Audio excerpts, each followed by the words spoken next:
ஆடை போட்டா போதும் இல்லையா? ஏன் நல்ல ஆடை போடுறோம்? ஏன் நமக்கு அதுக்குன்னு நம்ம மெனக்கிடுறோம்? 4 நாளைக்கு போய் தேடுறோம். சாதாரண நம்ம கிடைக்கிற ஆடைய போட வேண்டியதானே, வீட்டுக்காரர் வாங்கிட்டு வர ட்ரெஸ்ஸ போட வேண்டியதானே? அவர் வாங்கிட்டு வந்தா எனக்கு பிடிக்காதுன்னு சொல்லி நீங்களே ஏன் போய் போடு எடுக்கிறீங்க? நம்மள நல்லா காமிச்சுக்கணுன்றது. அதுதான் பரிகாரம். நமக்கு எது பிடிக்குதோ அதை செய்வதே நமக்கு மனசு திருப்தி இருக்கு இல்லையா? அதனால இந்த மாரி இந்த கோயிலுக்கு போனா உங்க மனசு அமைதி அடையும், சந்தோஷம் அடையும்னு சொல்றது பரிகாரம். இதுல என்ன தப்பு இருக்கு? ஓகே.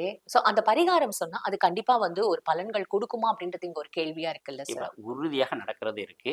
நடக்கிறதுல தாமதமும் இருக்குது. குறைவும் இருக்கிறது. ஏன்னு கேட்டீங்கன்னா, ஒரு மனிதன் ஒரு கோயிலுக்குள்ள போகும்போது 2 1/2 மணி நேரம் இருக்கணும். ரைட்டுங்களா? பாதங்கள் அதிராம நடக்கணும்.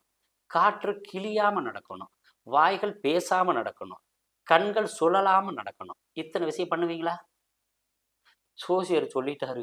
இவனுக்கு வேற வேலையே இல்லைன்னு சொல்லிட்டு கடுப்புல போய் ஒரு ரவுண்டு அடிச்சுட்டு வந்து சாமிட்ட பிரசாதம் எந்த இடத்துல இருக்கிறோமோ, பிரசாதம் வாங்கும் இடத்தில் நிற்கும் அளவிற்கு கர்ப்ப கிரகத்தில் நாம் நிற்க முடிவதில்லை.